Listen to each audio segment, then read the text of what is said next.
On to this story now. Resolving the country's energy crisis is going to be a huge task, because here in South Africans, we've been dealing with rolling blackouts for the past 15 years. Now, that's been blamed on everything from wet coal to poor maintenance, theft, you know what the list, it goes on. So what are the solutions, if any, at this stage? Well, we find out from energy expert Zion Adeoye, who is the head of the Energy Week in Cape Town, the Africa Energy Week, in fact.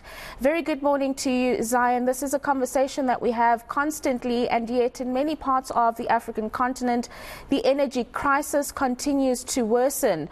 What are you zoning in on in this year's edition of the forum?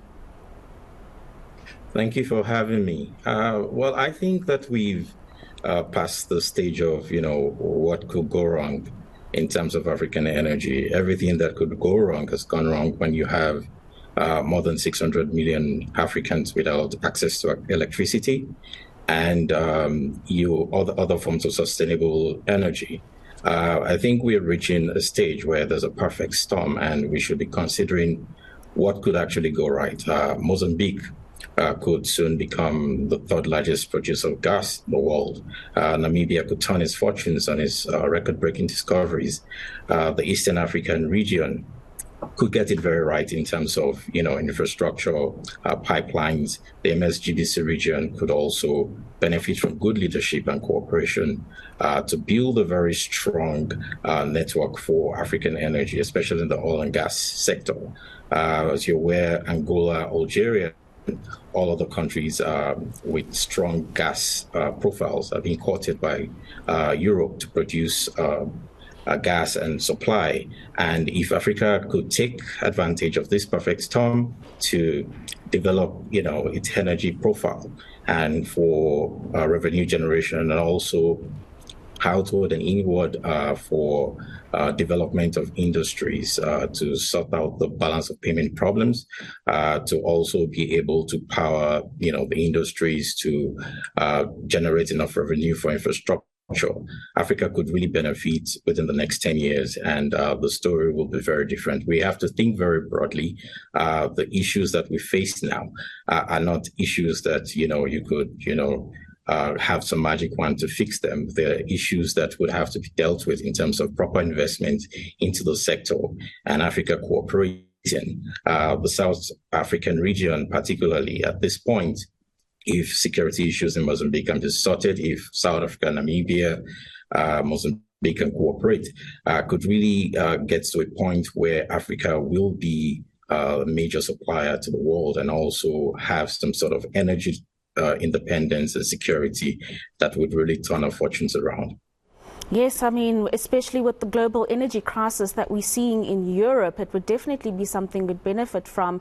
But here's the thing, Zion. Here in South Africa, there's a bit of an issue in that there are environmental groups that have been pushing back against gas exploration projects that want to come and see South Africa's potential to produce its own gas and obviously sell it to those who may need it.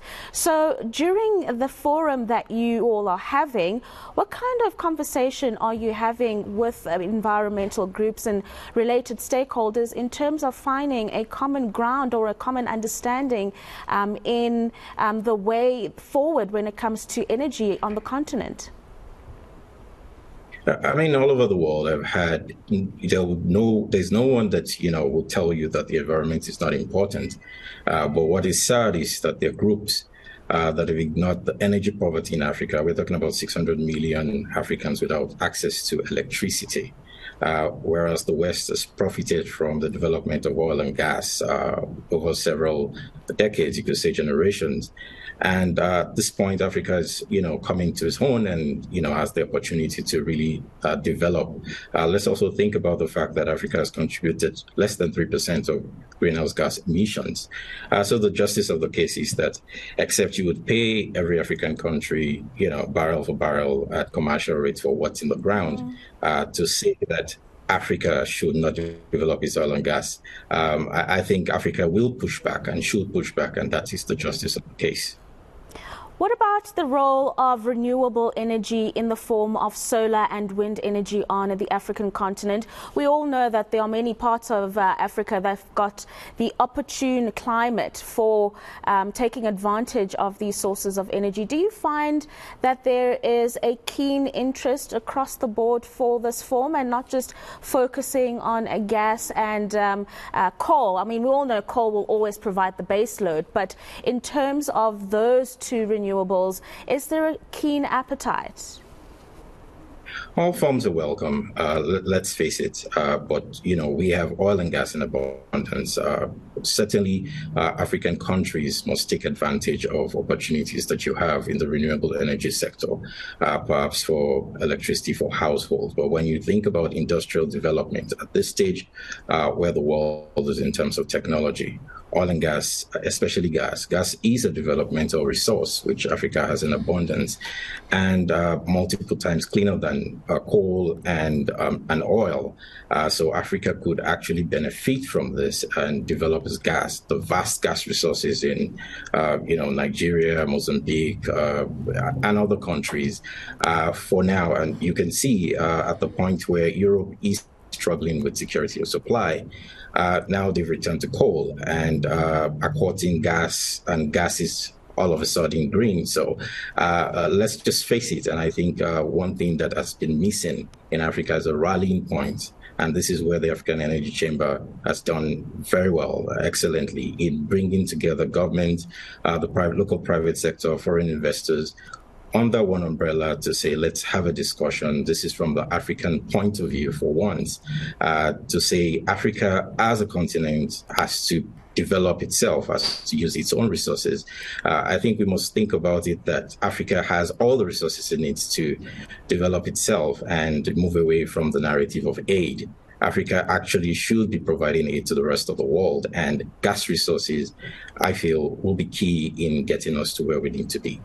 Thank you very much, Zion, for your time this morning talking through us the Africa Energy Week and some of the important points that are being touched on by various stakeholders across the African continent.